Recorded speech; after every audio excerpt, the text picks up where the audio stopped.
Welcome to Crossroads Podcast, hosted by Roxanne Fletcher. This is your stop for all things true crime and paranormal. From the infamous story of the New Bedford Highway Killer to the chilling tale of the Black-Eyed Children, Crossroads Podcast is a truly deep dive into the stories that frighten and fascinate you. All links to the show will be provided in this episode's description. And don't forget to let us know what you think of today's episode.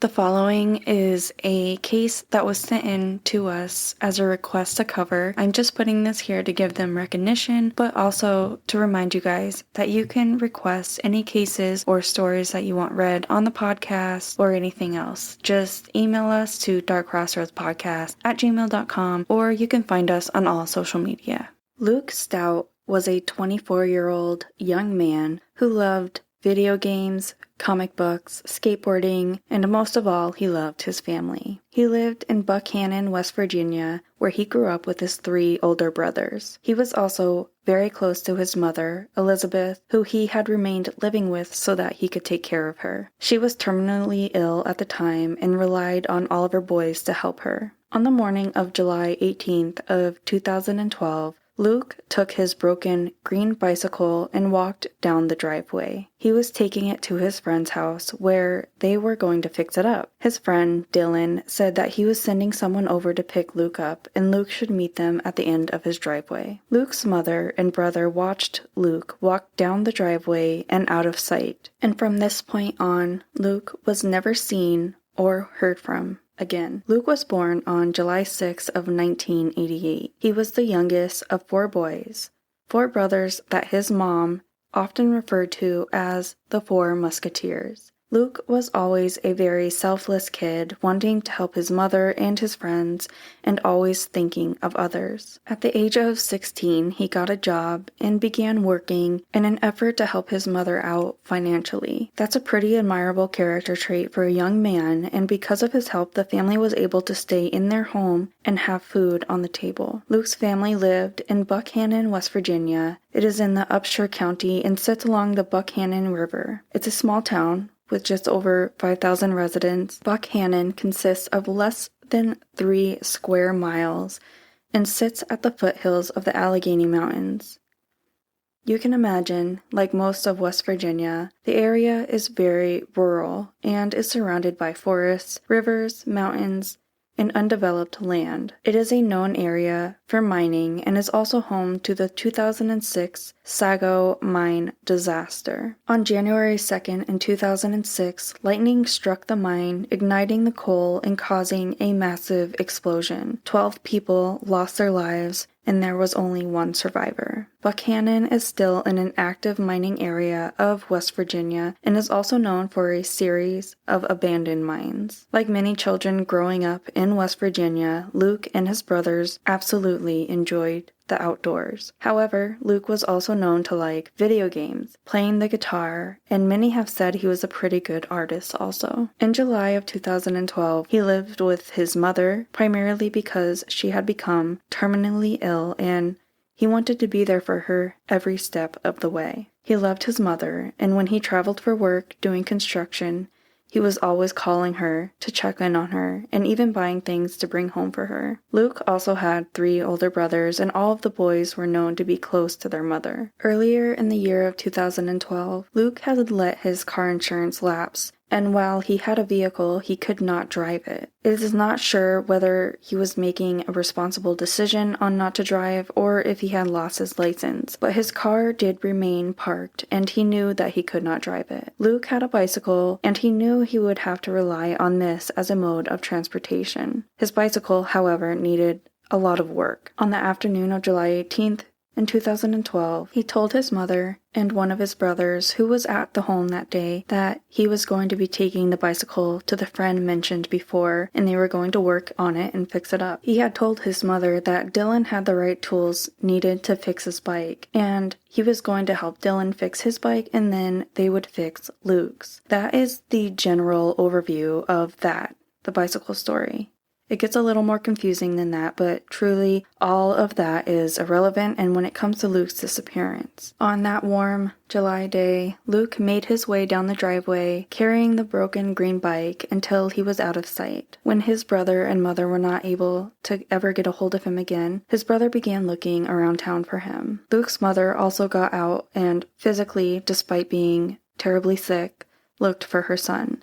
The police weren't interested in taking a report, at least not yet. At the time, they were thinking that Luke was a 24-year-old young adult and he could have possibly made the decision to leave the area. An interesting aspect of Luke's story is that no one is really 100% sure who his friend Dylan actually was. His mother had said that he had several friends named Dylan, but they have been unable to determine who he was meeting with that day, and none of the Dylans have come forward with that information either. This definitely doesn't look good on Dylan's part, whoever he may be. A few days after Luke's disappearance, the brothers found his bicycle behind a CVS pharmacy. It was leaning up against a trailer, and it was still broken. When the brothers called the Buchanan police, they were advised to just take the bicycle back home with them and wait for Luke to return. They didn't investigate or search the area for any clues. At this time, they did not believe anything had happened to Luke Stout. Now, Luke's family knew this was extremely out of character for Luke. Maybe there are many 24-year-olds who just head off and do their own things for a while without contacting their mother, but Luke was not one of those people. Luke had never stayed out of touch with his mother. Luke's mom, Elizabeth, was absolutely desperate for answers.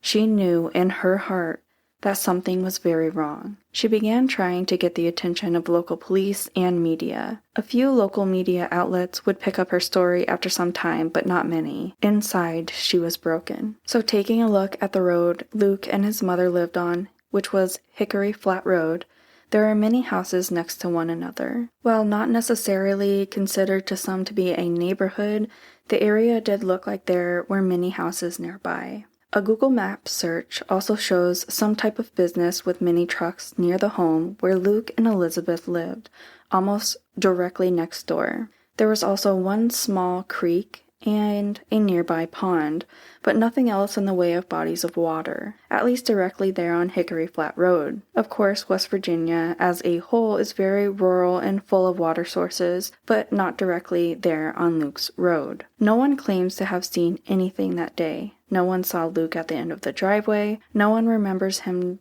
driving by, and no one remembers seeing him get picked up. In August, Luke's story got a little interesting and people started talking. This is because a young man's body was found in the area. A young man by the name of Joshua Oberg. Joshua had been missing since January of 2012. Shortly after his body was discovered, 2 men were arrested for his murder. Jesse Lee Heater, age 29, and Robert Eugene Siren III, age 30, were charged with taking a payment of $5,000 to kill him and get rid of him in a murder-for-hire plot. The man behind the plot, a local restaurant owner, Rodolfo Correa Villa Gomez, also known as Chino, did eventually plead guilty to this crime. Apparently, Joshua had been having an affair, or at least had cheated with Chino's wife. When this all came out, some other things came to light also. A couple months before Luke disappeared, he had come home after an altercation with none other than the infamous Chino. Allegedly, Chino had shoved a gun at Luke's head hard enough to leave an imprint of a gun barrel. When Luke came home and his mom saw this, she urged him to file a police report against Chino. The police refused to document the incident. It's also important to think about that there are 2 versions of what happened here. The first version is that of Luke's side. Luke claims that he was assaulted by Chino and that no one would listen to him. It hasn't been officially confirmed if Luke was indeed having an affair with Chino's wife, but it was confirmed that they did know each other. The other side of the story is that Luke found himself in some trouble one night and obviously was arrested. He was drunk when the police brought him in, and he began running his mouth about Chino. He told the police the story of his attack, and the police advised him to come back and file a report when he was sober. But Luke never did that. Law enforcement has not commented on which version is accurate, although one side does paint a favorable picture of law enforcement while one does not. Elizabeth began to feel like no one was listening to her.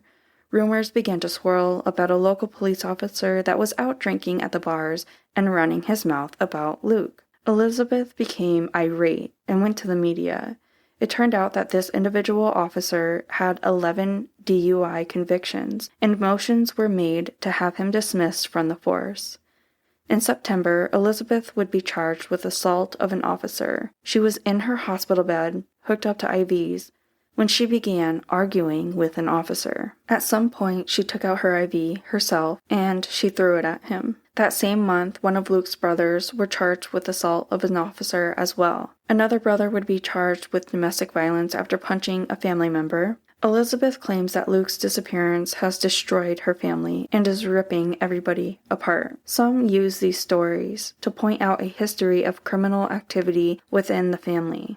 But Elizabeth says all of these incidents have arisen from the stress over Luke's case and the lack of support from law enforcement. In October, Elizabeth took her complaints to a city council meeting. The meeting grew heated as Elizabeth begged for more to be done regarding her son's disappearance and what she believed was possible foul play. At this point, Elizabeth and the family were certain that Luke was no longer alive. The family was asked to leave the meeting as the council members didn't feel it was the right place for them to air their frustrations with the police. In fact, at one point, the mayor said he couldn't discuss the case with them at all, as he was unfamiliar with it.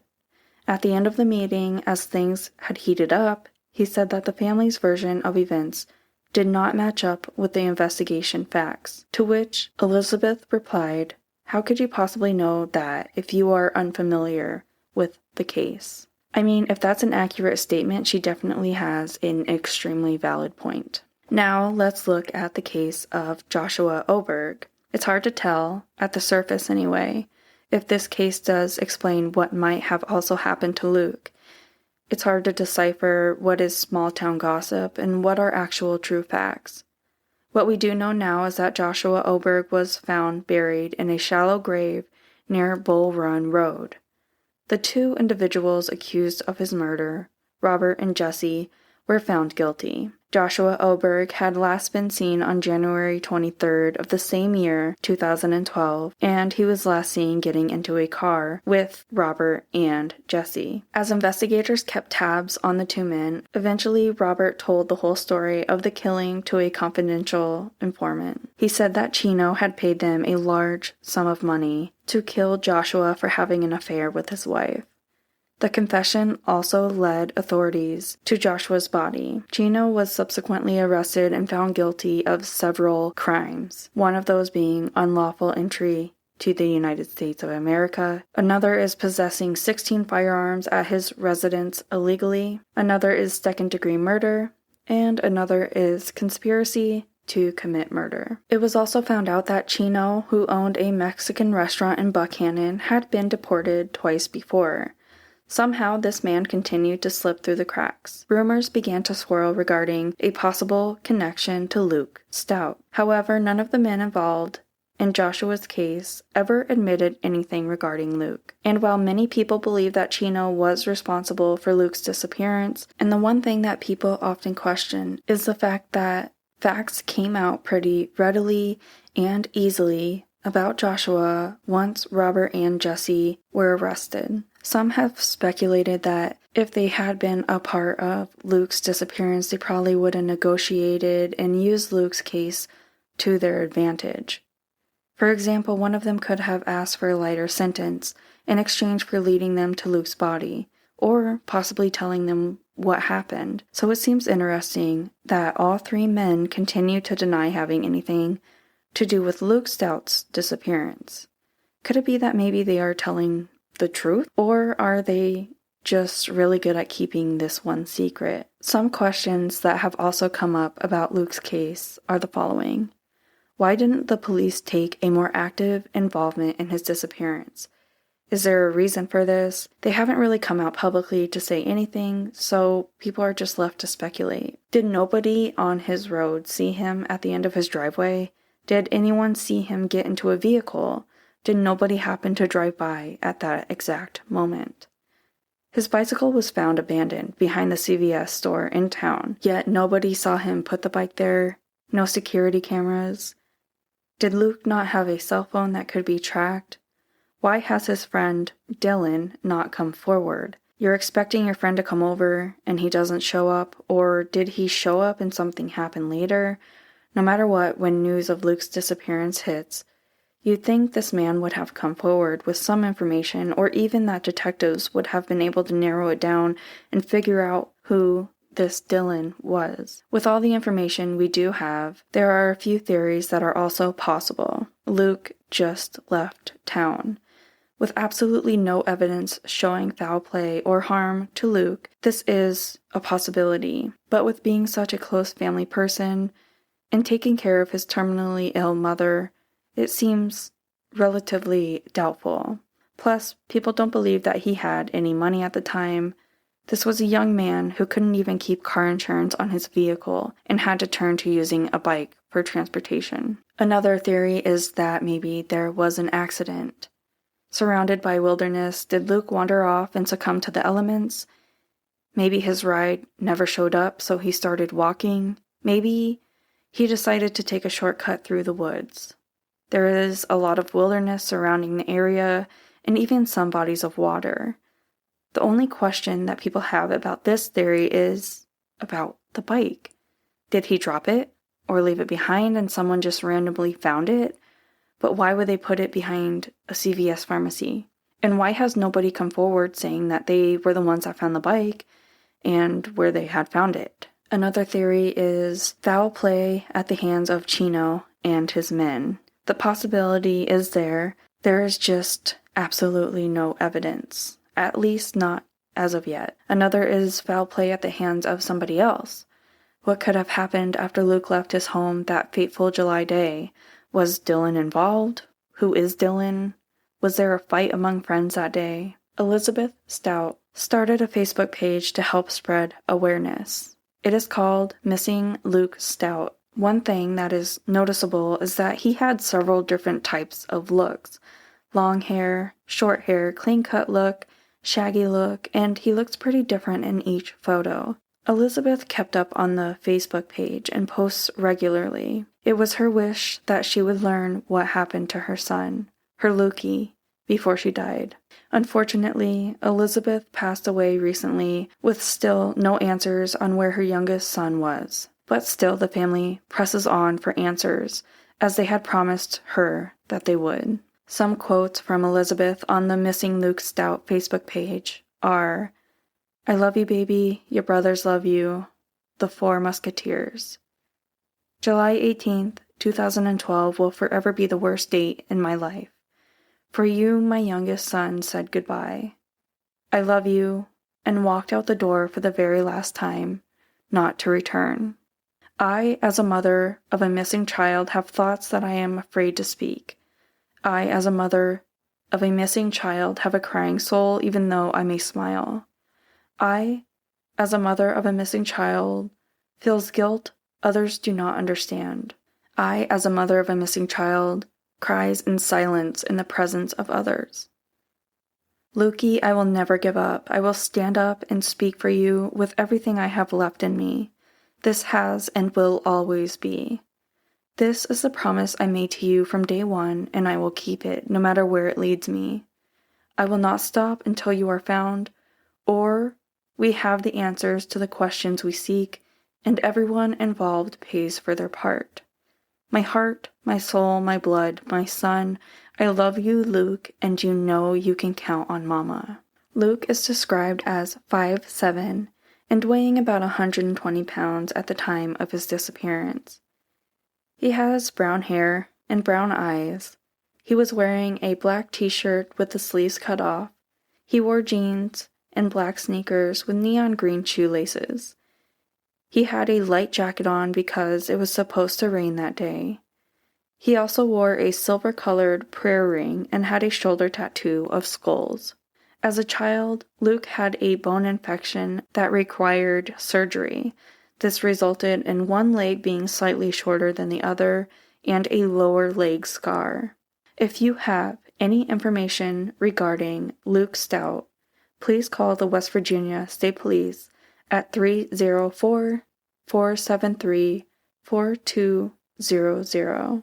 Before I leave you guys, I just want to leave my sources here. Most of the information that I got was from Wikipedia, also a Medium article written by Jennifer, and also a lot of information was obtained from the Where Are They podcast. So yeah, I just wanted to put all that in there to let you guys know where you can also look for all these resources. And I highly suggest that you go and follow this Facebook page because it is still active and the family members are still seeking answers. So every like and share is extremely helpful for this family and helping reach the answers that they are so desperately searching for. I also just want to put a little plug in here that we have opened our merch store. We are working on it every day, adding new things. We are currently stocking up on Mother's Day items. There's a lot of cute things in there. So if you want to get your mom, grandmother, or yourself a little something, a little treat for Mother's Day for the true crime or spooky loving mom, head on over to the store. You can find it if you go to our social media or our website.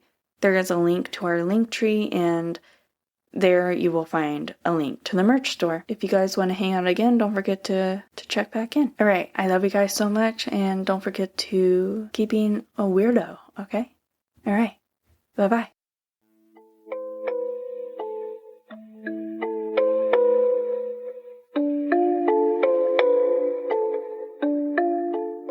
Alrighty, so it's that time, guys, to say goodbye. But before I do so, I just want to send a thank you to all of my listeners for your continued love and support and for sending in cases that you want covered and stories that you want read on the podcast. We truly accept all stories, including scary, paranormal, and funny. Any cases you want covered or stories that you want read on the podcast, just please send them in to darkcrossroadspodcast@gmail.com. Thank you for hanging out again today, and if you want any more information about the podcast or cases and stories that we cover, then head on over to the website at www.darkcrossroadspodcast.com. There you can find all of the information about the podcast, a link to our merch, and also our blog covering all of the cases that we cover. You can also find us on all social media platforms. Don't forget to like, share, rate, review, subscribe wherever you're listening to us. You can subscribe to the podcast for bonus information. There is a link in all episodes in the notes that will send you to our subscription page, and with that you will get bonus content, discount on future merch, and a lot of extra goodies. Every single dollar that comes through donations or through our subscription goes straight into the podcast, helping fund research, and it really helps us out and keeps this podcast going. And with all of this said, please don't forget to be weird, stay different, and don't trust anyone.